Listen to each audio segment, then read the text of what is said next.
2021년 3월 2일 우리 함께 연동할 말씀은 마가복음 12장의 말씀입니다. 자신의 목소리로 읽어보겠습니다.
어제 11장부터 예루살렘에서의 이야기가 계속되고 있습니다.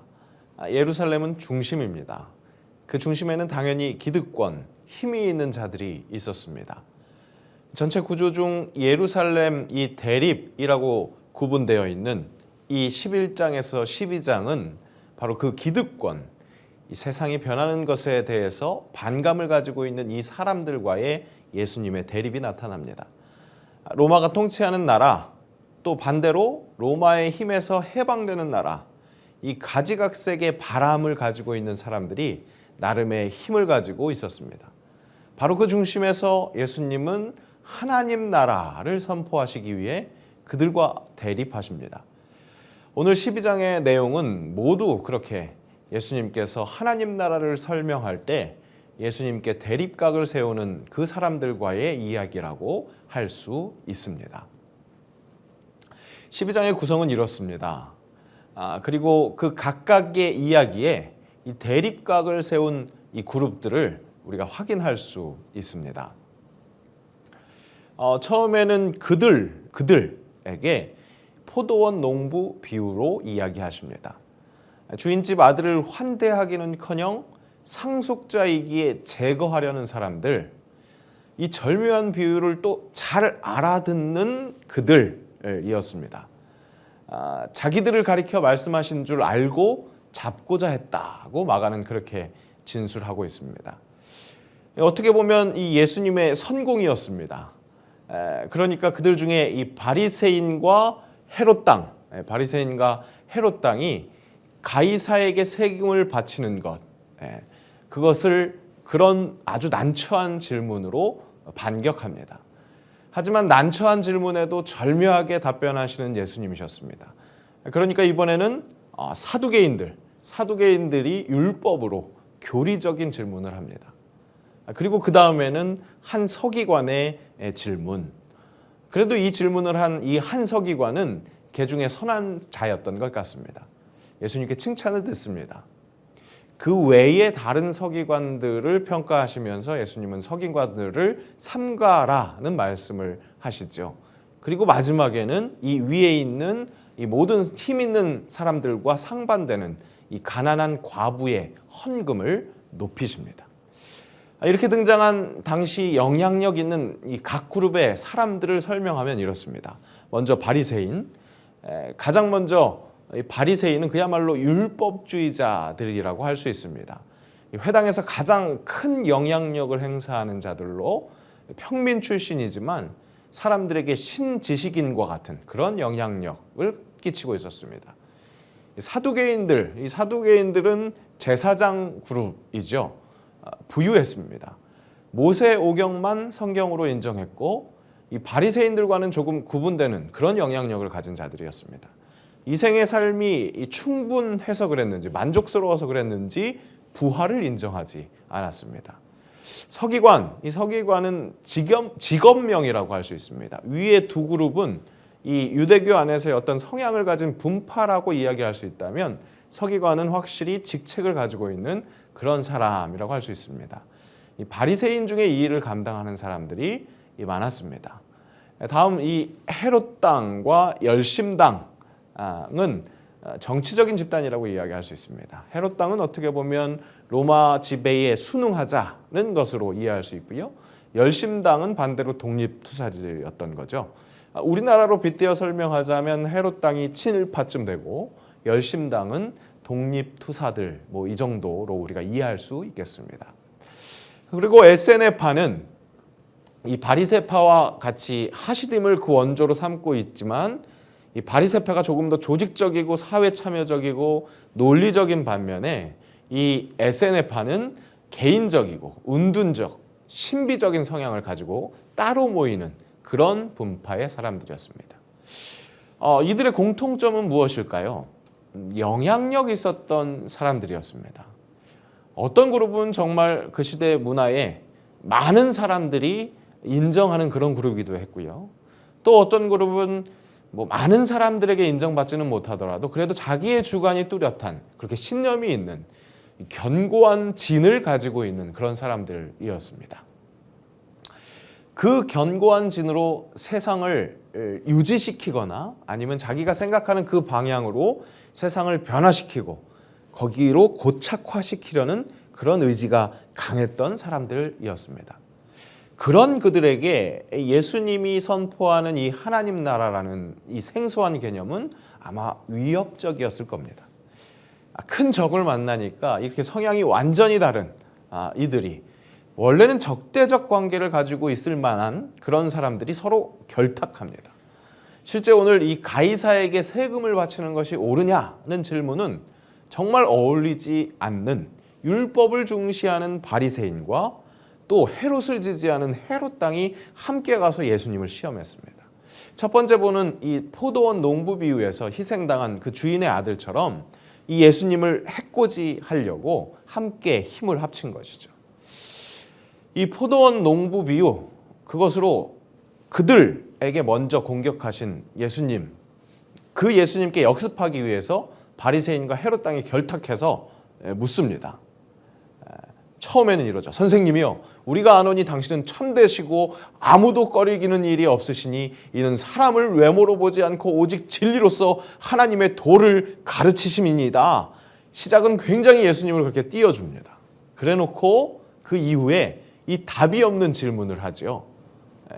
가이사에게 세금을 바치는 것이 옳으니까 옳지 아니하니까 우리가 바치리까 말리까 그렇게 이야기합니다. 예수님 당시에 이 로마 제국의 세력권을 표시한 지도입니다. 뭐 세계를 제패한 거나 다름없죠. 이런 절대 권력 지배하에 있었다면 당연히 세금 내야 했겠죠. 그런데 이 질문의 함정 무엇입니까? 당연히 내야 한다고 하면 이 민족주의자로도 여겨질 수 있는 이 바리새인들의 공격을 받습니다. 그렇다고 반대로 내지 않아도 돼, 내지 말아야 돼 그렇게 이야기하면 역시 친로마주의자들 이 헤롯 당원들에게 공격을 받겠죠. 이 바리새인과 헤롯 당원이 함께 가서 적어도 반대편 한 그룹에게는 공격받을 만한 그런 질문을 한 겁니다. 그런데 예수님 어떻게 하십니까? 실물 교육하십니다. 이 데나리온 하나 가져오라고 하십니다. 거기에 어떤 것이 그려져 있습니까? 가이사가 그려져 있죠. 그것이 가이사의 것이라면 가이사에게 아주 멋있게 명언으로 대답하십니다. 당시 정치, 사회, 경제, 문화 그 속에 살아가는 사람이라는 존재를 생각하게 하는 그런 대답을 하십니다. 이것은 둘러싸고 있는 환경에 무조건 순응하라는 것이라기보다 이 땅에서 사는 하나님 나라가 세상 것과 대응하는 개념이 아니라는 것을 가르쳐 줍니다. 오히려 그 모든 것을 아우르는 가이사에게 내는 세금과 같은 그 정치, 사회, 경제, 문화의 그 모든 하위 개념들을 하나님 나라 백성답게 대해야 한다는 사실, 그것을 가르쳐 주십니다. 우리는 자꾸 하나님 나라 백성으로 살아간다는 그 의미를 자꾸 종교적인 의미로 다운그레이드 시키려고 합니다. 그렇게 하나님 나라를 다운그레이드 시킬 때 이 땅의 문화와 여러 가지 것들과 부딪히죠. 하지만 하나님 나라 백성이라는 그 한 차원 높은 개념으로 이 하위 개념들을 대하고 선택해야 하는 것입니다.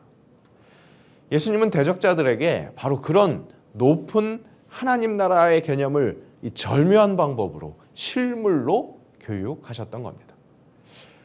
그랬더니 이번에는 사두개인들이 율법을 들고 나옵니다. 형이 죽으면 그 형수를 이 동생이 아내로 맞아들여야 하는 그런 율법이 있었는데 이 비하기 심하게 이야기를 만들어냅니다. 7 형제가 있었는데 다 순서대로 죽어나갔다는 거예요. 그래서 이 여인이 그 형제 모두와 결혼했다는 거죠. 그리고 결국 그 여인도 죽었다. 그렇다면 부활하면 이 여인은 결국 누구의 아내가 되냐고 그렇게 질문을 합니다. 정말 자신의 인식 속에 그 이해 속에 갇혀있는 그런 질문입니다. 예수님이 이 질문에 어떻게 대답하십니까? 이렇게 대답하시죠. 너희가 성경도 하나님의 능력도 알지 못함으로 오해함이 아니냐. 이 사두개인들의 질문에 가장 크게 전제되어 있는 오류는 무엇입니까? 바로 사후의 그것, 그리고 부활의 그 모든 것이, 그 모든 환경이 이생과 동일해야 한다는 크나큰 고정관념, 견고한 진이 있었던 겁니다. 이것이 오해함입니다. 사두개인들은 스스로 전문가라고 생각했습니다. 그 누구보다도 논리적이라고 생각했을 겁니다. 종교적인 개념, 그 정리에 그 누구보다도 탁월하다고 생각했을 겁니다. 그러니 이 부활이라는 것이 만약에 있다고 하면 이런 황당한 경우가 생긴다. 그렇게 자신 있게 문제 제기를 하는 겁니다. 또 재밌는 것은 이런 질문에 대한 이 반대편에 있었던 바리새인들은 그들은 부활을 인정했거든요. 그러니까 그들은 이런 경우가 생긴다면 부활 후에는 첫째 형의 아내라는 그런 답을 마련해 놓기도 했습니다. 참, 그야말로 오해하고 있는 겁니다. 그러면서 스스로는 각자 자기가 가장 잘 알고 있는 것이고 제대로 알고 있는 것이라고 서로 그렇게 오해하고 있는 겁니다. 예수님은 그렇게 세상의 중앙에서 기득권을 가지고 제대로 오해하고 있는 그들에게 가장 큰 계명을 가르쳐 주십니다. 바로 이 땅 위에서 기득권 유지하기 위해 하나님 팔아먹지 말고 마음, 목숨, 뜻, 힘 다해서 주 너의 하나님 사랑하라고. 바로 그 마음으로 내 이웃을 사랑하라고. 하나님보다 더 사랑하는 내 자신, 그 내 자신 사랑하는 그 모양으로 이웃을 사랑하라고. 그것이 예수님 당신이 선포하시는 하나님 나라라고 그렇게 말씀하십니다. 이 가장 큰 계명, 이 서기관 중에 하나가 질문한 것이었습니다. 그 질문의 대답이 바로 이 계명, 가장 큰 계명을 가르쳐 주신 겁니다.